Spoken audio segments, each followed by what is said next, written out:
The man accused of murdering a Chicago police officer and critically injuring another inside a hospital on Saturday faced a judge today. WGN's Angelica Sanchez was inside that courtroom where we learned new information about how he got a gun.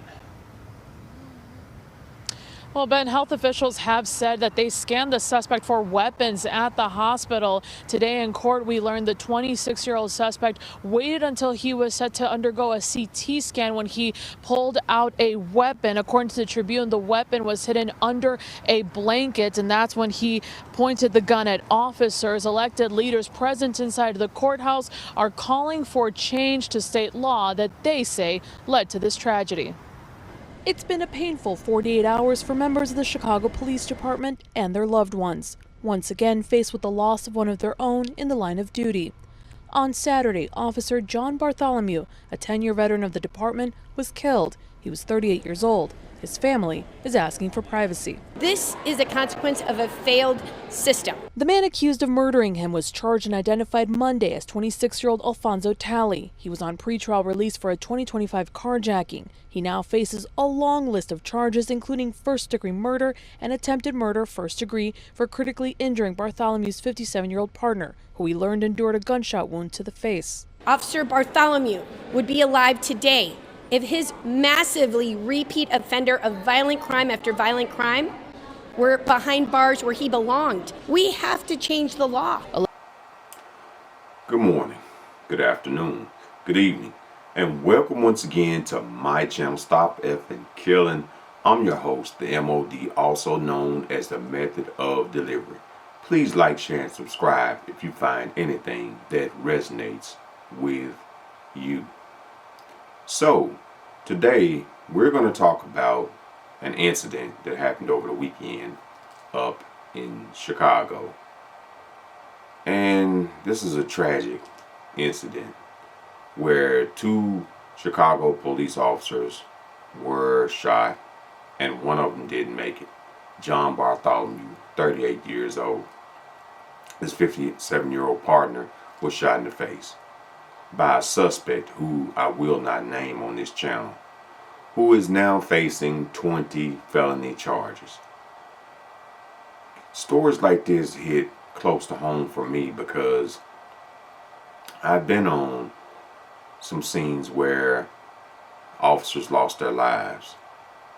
And the thing is, the suspects or the perpetrators of these heinous crimes, they were repeat offenders, violent repeat offenders, just like this individual in this case.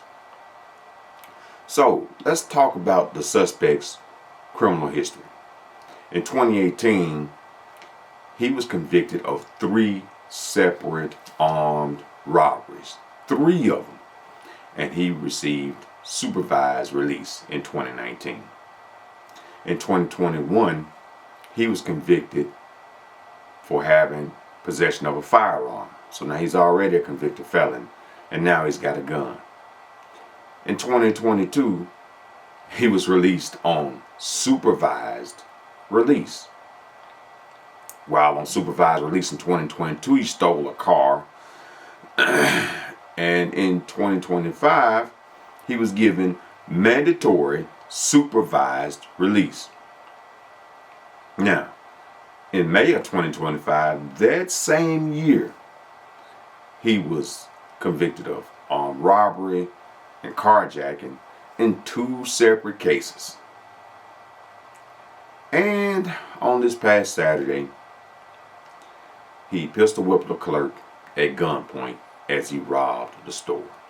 Now, he was apprehended by law enforcement, and when he was taken to the hospital for possibly ingesting a controlled substance, that's when he struck. That's when he saw his chance. He pulled out his illegally possessed firearm and lethally assaulted 2 law enforcement officers, one of which didn't make it.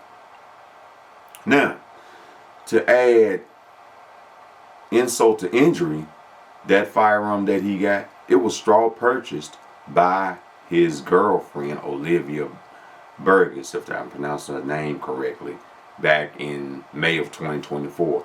And during the purchase, she admitted to the ATF that she was addicted to fentanyl and was actively taking fentanyl as she filled out her application to purchase this gun that she was going to give to her multi-time convicted felon boyfriend.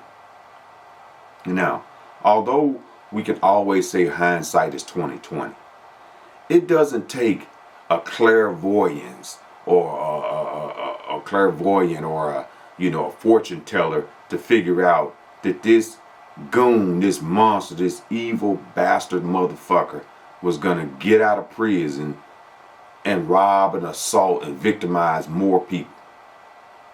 But guess who let him out? Cook County Judge John Like Jr.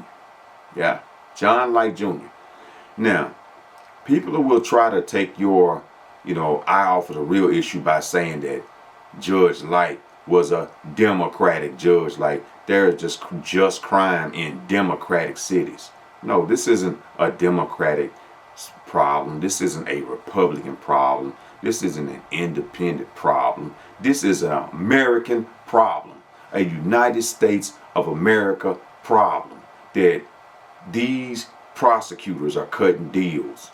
These defense attorneys are getting felons off, and these judges are either setting low bonds, no bonds, or putting these damn violent felons on supervised probation.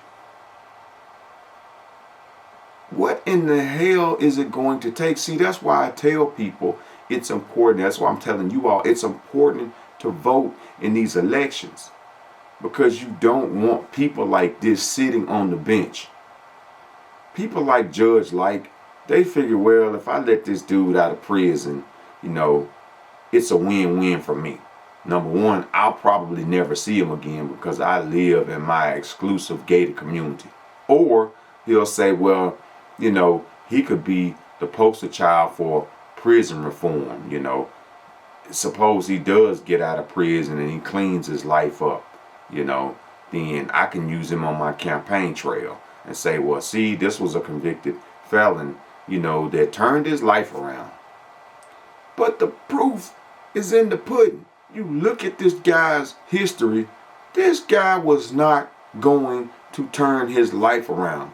Because while he was out on supervised probation, he was robbing people. He was carjacking people. He had, he was a convicted felon in possession of a handgun. Damn a Ford card, state of Illinois. Damn that card. Criminals don't abide by the law. They don't. They never have and they never will. That's why they're called criminals. But we as citizens, we have to do something about this nonsense. And one of the things we can do is fucking vote. Vote this man out of office. Vote. Look at people's history, especially if they were prosecutors. Look and dig into some of their cases. Look at some of the cases that they had. Because a lot of these prosecutors, yeah, they'll have a really high conviction rate. But look at the deals that they cut. They cut deals. A lot of these high-profile cases, they'll tell you in your local paper, a plea deal was entered and accepted by the prosecution for some convicted felon that took somebody's life, that sexually assaulted somebody, that did some heinous crime. Because both sides, the defense and the prosecution, they have to accept these plea deals and the judge signs off on it. But our country is rife with these type of individuals who are free, who have been let free because of low bonds, because of plea deals, because of supervised release or probation, to just prey among people. And not just people, law enforcement. Everybody's target. Everybody is a target. Everybody is a mark to these people. Because to them, their only language is violence. They have to be taken away out of society. And the woman, his girlfriend, Olivia Burgos, who purchased that firearm for her, she needs to be charged with accessory after the fact. She needs to be charged with accessory after the fact.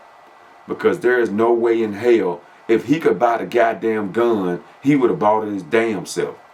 Instead of sending you in there to buy it for him. So you knew this man wasn't no goddamn good. You knew he wasn't shit. But you went in there and bought a damn gun for him anyway. And now an officer is dead. Another one is fighting for his life.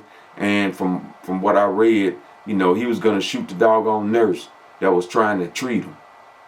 And it's all because of this doggone Olivia Burgers and the Judge John Light Jr., who let this bastard out of jail. Because in the end, it's going to take all of us. Put this Democrat, Republican, independent bullshit to the side. All that is a distraction. Look at what's going on in our communities. Because there's no you or me in this struggle. In this fight against these goddamn evil ass, convicted, felonious murderers in our community. There's only we. And we got to put people in office that's going to do the right thing. That includes people being, you know, prosecutors, people being judges, elected officials that are going to pass sensible laws, and officials that are going to enforce the laws that are on the books to the maximum penalty that is allowed, up to and including the death penalty in some cases. It's only we, and we must stop these damn convicted felons, these violent convicted felons, from roaming among our communities, in our streets, causing our cities, our towns, our states to be war zones. And we must stop the fucking killing. My condolences go out to the Batholomew family as well as his partner, and anybody, law enforcement or not, military or not, who has lost loved ones or who has been injured due to gratuitous, nonsensical violence. Thank you and have a safe day.